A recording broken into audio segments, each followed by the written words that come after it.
తగలబెట్టండి sir Niranjan గారు. సాధారణంగా ఒక సినిమా ఫేట్ అనేది రిలీజ్ రోజు దానికి వచ్చే టాక్ మీద ఆధారపడి ఉంటుంది. పాజిటివ్ టాక్ వస్తే మంచి వసూళ్లతో లాంగ్ రన్ కొనసాగిస్తుంది. అదే నెగటివ్ టాక్ వస్తే 2 వారాల్లోపే తట్టాబుట్ట సర్దేస్తుంది. చిన్నదా పెద్దదా అని తేడా ఉండదు. అన్ని సినిమాలకు దాదాపు ఇదే ఫార్ములా నడుస్తుంది. కానీ మంచు విష్ణు నటించిన జిన్నా సినిమా విషయంలో మాత్రం వేరే లెవెల్ డ్రామా నడిచింది. టాక్ సంగతి పక్కన పెడితే మొదటి నుంచే ఈ సినిమాపై వ్యతిరేకత నెలకొంది.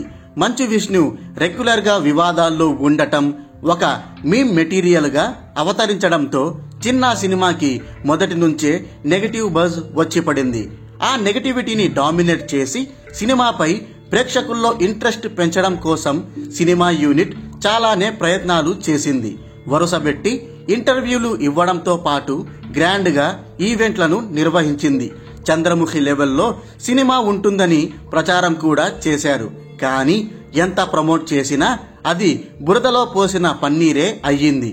ఈ సినిమాపై నెలకొన్న నెగటివిటీని వాళ్లు ఓవర్కమ్ చేయలేకపోయారు. ప్రేక్షకులను థియేటర్లకు రప్పించలేకపోయారు. దానికి తోడు తొలి రోజు నెగటివ్ టాక్ రావడంతో ఈ సినిమా చూసేందుకు రావాలనుకున్న కొద్ది మంది జనాలు కూడా డ్రాప్ అయిపోయారు. దాంతో బాక్సాఫీస్ వద్ద ఈ సినిమా పూర్తిగా చతికిలపడింది. ఫలితంగా దారుణమైన కలెక్షన్లు నమోదయ్యాయి. తొలి రోజు 2 తెలుగు రాష్ట్రాల్లో కలుపుకొని కేవలం 12 లక్షల షేర్ మాత్రమే వచ్చాయంటే ఈ సినిమా పరిస్థితి ఎంత ఘోరమైనదో అర్థం చేసుకోవచ్చు. చాలా చోట్ల ఆడియన్స్ లేక ఈ సినిమా షోలను రద్దు చేయడం జరిగింది. రోజులు గడిచే కొద్దీ పరిస్థితులు ఇంతకంటే దారుణంగా తయారవ్వడంతో 2 వారాల్లోపే ఈ సినిమాను ఓవరాల్ గా లేపేశారు. దీంతో ఈ సినిమా క్లోజింగ్ కలెక్షన్లను ట్రేడ్ వర్గాలు తేల్చేశాయి.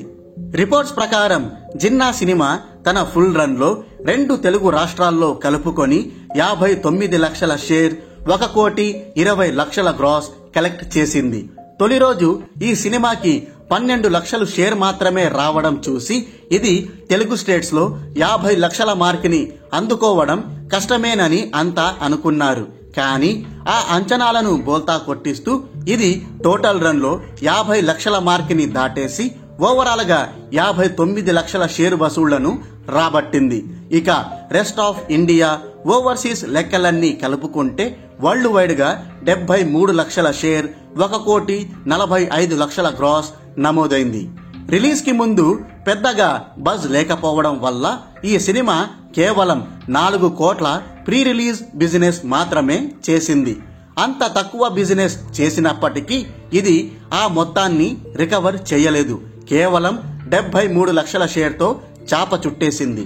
ఈ లెక్కన ఈ సినిమా 3,27,00,000 నష్టాలను మిగిల్చింది.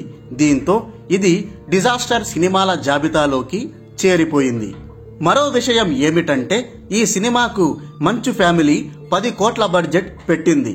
థియేట్రికల్ హక్కుల రూపంలో, అదే ప్రీ రిలీజ్ బిజినెస్ రూపంలో 4 కోట్లు వచ్చేశాయి. మిగతా 6 కోట్లను ఏదైనా ఓటీటీ కంపెనీకి డిజిటల్ రైట్స్ అమ్మేసి రికవర్ చేసుకుందామని మంచువారు అనుకున్నారు. చూస్తుంటే అంత మొత్తానికి ఈ సినిమా స్ట్రీమింగ్ హక్కులను కొనేందుకు ఏ ఒక్క సంస్థ కూడా ముందుకు వచ్చేటట్లు కనిపించడం లేదు. అదే జరిగితే ఆ 6 కోట్లు కూడా నష్టాల ఖాతాలోకే వెళ్లిపోతాయి. అటు బిజినెస్, ఇటు బడ్జెట్ పరంగా వచ్చిన నష్టాలను కలుపుకుంటే ఓవరాల్ గా 9,27,00,000 నష్టాలు మిగిలాయన్నమాట. మంచు హీరోల సినిమాల్లో చాలా వరకు నష్టాలు చవిచూశాయి. కానీ ఇంత భారీ నష్టాలు చవిచూడ్డం ఇదే మొదటిసారి. అంటే ఇది మంచు విష్ణు కెరీర్ లో అత్యధిక నష్టాలు మిగిల్చిన బిగ్గెస్ట్ ఫ్లాప్ సినిమా అన్నమాట. కాంట్రవర్సీల జోలికి వెళ్లి నెగటివిటీని కొని తెచ్చుకోవడం వల్లే మంచు విష్ణు ఇంత ఘోరమైన ఫలితాన్ని చవి చూడాల్సి వచ్చిందని చెప్పుకోవడంలో సందేహమే లేదు.